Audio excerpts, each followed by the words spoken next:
Hi అండి, అందరికీ నమస్కారం. 2026, 2027 సంవత్సరానికి ఎవరైతే మిరప తోట వేసుకోవాలనుకున్న రైతులైతే ఉన్నారో కొన్ని జాగ్రత్తలు తీసుకోవాలండి. ఎలాంటి అంటే మార్కెట్‌లో అనేక రకాలమైన విత్తనాలైతే దొరుకుతున్నాయండి. సో ఏది పడితే అది వేసుకుంటే మాత్రం రేపటి రోజున మీరే నష్టపోతున్నారండి.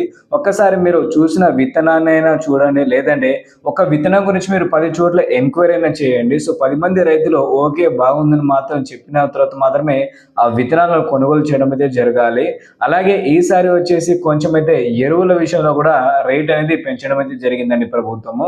సో దానితో పాటు ఇప్పుడు ఏదైతే మందులైతే వస్తున్నాయో పైన స్ప్రే చేసిన మందులు గానీ, అలాగే కింద ఎరువులు గానీ వాటన్నిటిపైన వచ్చేసి ప్రభుత్వం ఏం చేసిందంటే రేట్లు అనేది పెంచడం అయితే జరిగింది. సో రైతులు కూడా మీరైతే కొంచెం పెట్టుబడి విషయంలో కూడా తగ్గే విధంగా అయితే చూడాలండి.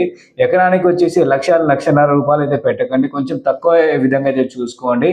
అలాగే సన్న మిరపకాయలు ఎవరైతే వేస్తారో వాళ్ళు కొంచెం అలవాటుగా వచ్చేసి 3, 4 సెగ్మెంట్ ఏదైతే ఉందో అవి కూడా వేసే విధంగా కొంచెం ట్రై అయితే చేయండి. ఎందుకంటే 3, 4 సెగ్మెంట్‌కి మంచి మార్కెట్ అయితే ఉంది. దాంతో పాటు సన్నాలు కూడా ఉంది కాబట్టి మనం 2 పంటలకి బ్యాలెన్స్ చేసుకుంటే రేపటి రోజున వచ్చేసి సన్నాల కన్నా రేట్ తక్కువ ఉంటే 3, 4 సెగ్మెంట్‌కి రేట్ ఎక్కువ ఉంటే మాత్రం మనం పండించే పంటకైతే మనకి మంచిగా గిట్టుబాటు అయ్యే విధంగా చూసుకోవాలండి. ఎందుకంటే ఇదొక 2 ఎకరాలు, ఇదొక 2 ఎకరాలు వేసుకుంటే రేపటి రోజున ఏదో కొంచెం తగ్గినా సరే ఇంకో పంట మనకైతే పైకైతే తీసుకొస్తుంది కాబట్టి ఎటు అయినా సరే మీరైతే ఒకే పంట పెంచుకొని దానితో నష్టపోకుండా 2 పంటలు అయితే వేసుకుంటే మీకు మంచిగా లాభదాయకంగా అయితే ఉంటుంది కాబట్టి ఒక్కసారి ఆలోచన అయితే చేయండి.